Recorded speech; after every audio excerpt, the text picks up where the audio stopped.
What's going on YouTube? Day back again, and today, well, we're taking a look at a classic that I dug out of the closet because, well, I want to start working on it, and I think I'm going to end up doing some stuff on live stream, so you definitely want to stay tuned for that.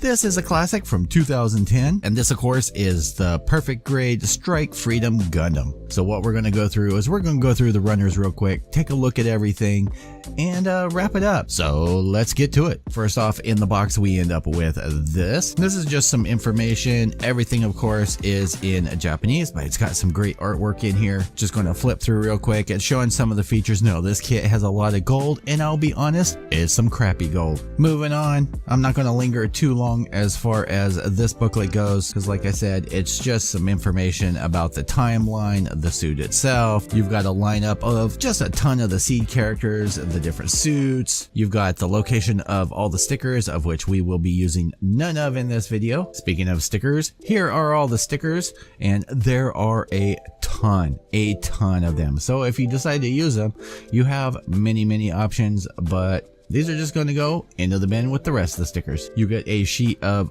gold foil stickers. They have this kind of honeycomb, carbon fiber look, and these end up going all around the kit, mostly for the funnels. Here's the instruction booklet, which is about, I want to say it's like 43 pages. So we're going to try and go through this pretty quick. Parts layout, more parts layout. And I do kind of miss these instructions, how they do them as like blueprints, you know, being their blue. You get your breakdown as far as the sections, your do's, your don'ts, your clips, your don't clips, what kind of screws. So it starts you off with building the feet, building the legs, more legs. Now, because this has a majority of the strike parts, you know this is going to be very flexible, which they indicate over here. And I've been wanting to work on this kit, especially after doing the Perfect Grade 007 sword, because man, I miss the kits that had so many frame parts, and they were just really intricate, and they just don't make them, they're just not designing them this way anymore.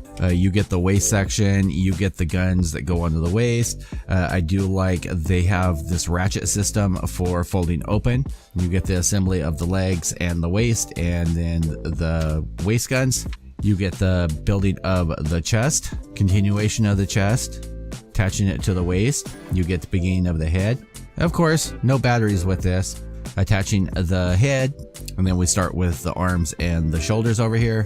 Continuing, then you get the beginning of the backpack. Now, when we get into the building of this, I'm going to show you. I actually got from Abby Lee. These are actual metal replacement parts that go into this section over here for the actual wings, because the stock ones are notorious for snapping. Like notorious. The one that I did before for myself, and then I've done for somebody else, like I ended up having to jerry rig and use some epoxy sculpt in there to solidify it to make it where it wouldn't snap off. Hopefully these fix that problem. This kit does come with a base, which is very nice that it ends up doing that. So you get the base building, attaching it to the base, and you do really need a base because this ends up being really back heavy. Then you get the building of the wings and the funnels. There are springs, there are a bunch of little gimmicks in here that make them movable, which I think are really cool. I'm going to have to figure out how I'm going to end up doing this as far as painting, because I remember building this before and it was a pain in the ass to try and take it apart again, and I think it's probably going to be best for me to pre-paint and then build, but we'll figure that out when we get there. Continuation of building the backpack wings, and these are the parts that end up going in here that end up being replaced. You've got this one, and then you've got this one over here that interlock together, and replacing them with the metal versus the plastic I think is going to solve the problem. Continuing with the wings, I think a majority of this instruction manual is the wings. Continuation, you get assembling the wings to the backpack itself. This is a big snapping point right here. You get assembling of the guns, beam sabers. You get the gimmick for the beam shield, which attaches to the arm. Gimmick for rotating the legs into the waist. You get showing you all the gimmicks of parts that open and everything, and they do make a resin conversion for this, but I'm not going to end up I'm not going to end up doing that for this one.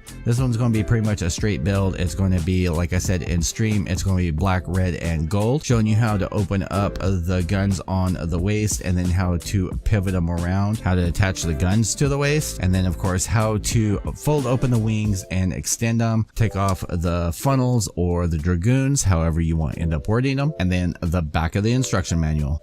Alright, starting off with runner A here, you have the V-fin, parts of the head, the other part of the V-fin, you've got the skirts on here. Now I do have to say, for this being an older kit, there are plenty of panel lines, there are plenty of things to detail on here. One thing that I've always thought is funny is, okay, so here's your, I believe it's Atherin, and then here's the sitting figure, same as they did with the 00. Yeah, they don't match in size, guys. Yeah. You get a bunch of clear parts down here. Runner B, welcome to Shitty Gold. That's right, as you can see on here, man, there are so many swirls, but this is what I'm talking about as far as having great detail. So yes, this gets covered up by a majority of armor pieces, but the detail is there. If you want to have chunks of the armor missing, or you want to have the armor off of it at all, you could display it like that. But I would really recommend painting it, because yeah, look at all the swirls and everything in the gold. It's just nasty. But yeah, lots of detailing that you can do, and I think that this will actually look really good with a wash over the gold. I'm going to end up sorting that out, but yeah, there's lots of piping and stuff to do details on. Runner C, you get 2 of, and these of course are going to be your armor pieces. It looks like, I think this is a shoulder joint, but yeah, lots of armor, lots of separation. I think this will look good in just in different sections, because I want to do some like edge highlighting for separation. I don't want to just do it just flat black, flat red, and shiny gold. I want to add some more detail than what I have in my brain. Runner D, you actually get 2 of. There's D1, D2, and there's just a chunk missing, and these are going to be for like your skirt pieces, and I forgot what these pieces end up going to, but doubles of pretty much everything, and these again are in the Shitty Gold. E, you get, well, 1.5 of. The second half is just a duplicate, but as you can see, so this has a gold coating to it, though it's really grainy and it's not cute at all. It's okay, but it's not cute.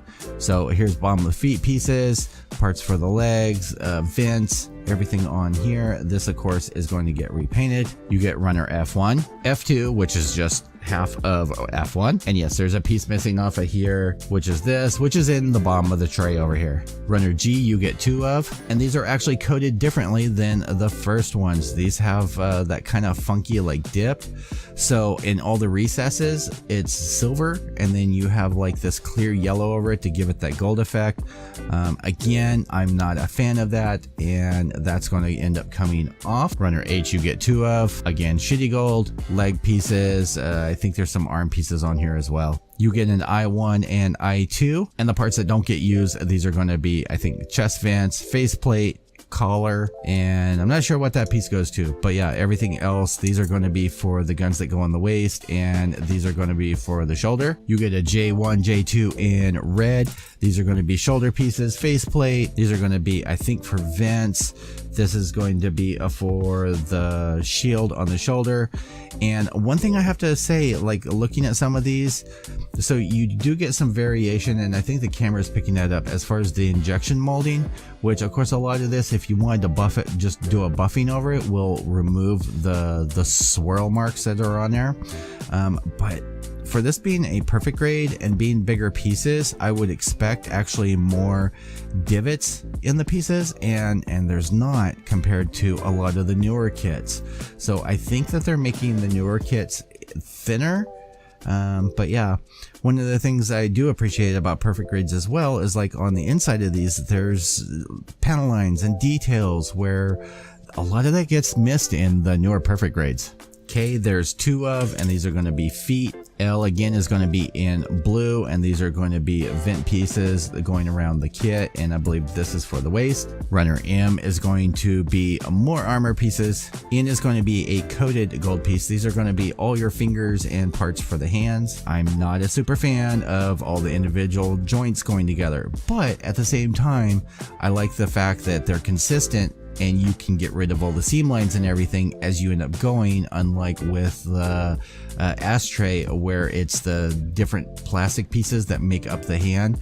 Those are such a pain in the butt to get cleaned up. Runner O is going to be in this dark gray, and these are going to be gun pieces. Runner P is going to be in a dark gray, and if I remember off the top of my head, I think this is for the base to attach to it, and then more gun pieces. Runner Q, there's 2 of, and these are going to be some of your bigger pieces for the kit, but these are going to be for the backpack, and I think this is for the toe piece, I think, and then parts for the legs. Runner R is going to be another really dark blue. These are going to be parts for the chest, the backpack. You get an S1, S2. Now these are the pieces that we're going to be replacing with the metal ones. I'll show you how to end up doing that. I'm actually excited to try that out, and you can see, like, looking at these, how these end up snapping off, because these go into here, and then if you end up, there's a ratchet joint, and if you end up doing any accidental force or anything, you're just going to end up bending the hell out of these and breaking them.